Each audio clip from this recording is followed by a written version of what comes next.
আচ্ছা বলুন তো, নারী স্বাধীনতা মানে কি? বাসে ট্রামে উঠে রিলস বানানো বা পাবলিক প্লেসে স্টেশনের উপর নাচানাচি করা মানেই নারী স্বাধীনতা? না।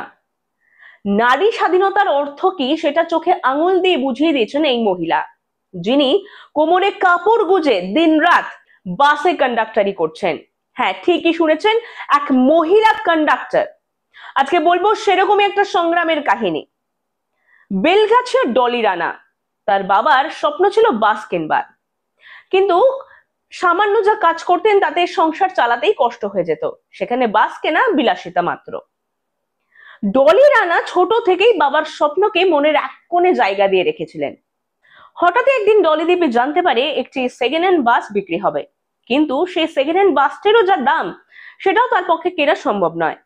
কিন্তু বাবার স্বপ্নকে পূরণ করতে হবে, সেই জন্য গয়না বিক্রি করে ধার দেনা করে কোনো রকমে বাস কিনলেন। বাবা বেজায় খুশি। বেশ চলছিল দিন, কিন্তু কিছুদিন পরেই তার বাবা অসুস্থ হয়ে পড়েন, অবশেষে মারা যান।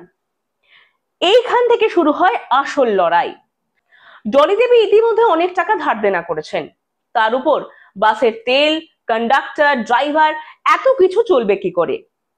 একেই তিনি একটি সংসারে রয়েছেন এবং তার পাশাপাশি বাবার স্বপ্ন পূরণের জন্য যে টাকা ধার দেনা করেছেন সেই টাকাও মেটাবে কি করে? ভেবে ভেবে দিনরাত এক হয়ে যাচ্ছিল। ঠিক সেই সময় আর কোনো উপায় না পেয়ে তিনি নিজেই মাথায় খোপা বেঁধে কোমরে কাপড় গুজে উঠে পড়েন বাসে। চেঁচিয়ে চেঁচিয়ে হাঁক পেরে যাত্রীদের ডেকে এনে যাত্রীদের টিকিট কেটে নিজেই কন্ডাক্টরি করেন, এবং এভাবেই ধীরে ধীরে আবার চলতে শুরু করে ডলি দেবীর বাবার স্বপ্নের বাসটি। এখন হাওড়ার কোনা থেকে 57 নম্বর বাসটি ছুটে চলেছে গন্তব্যের দিকে।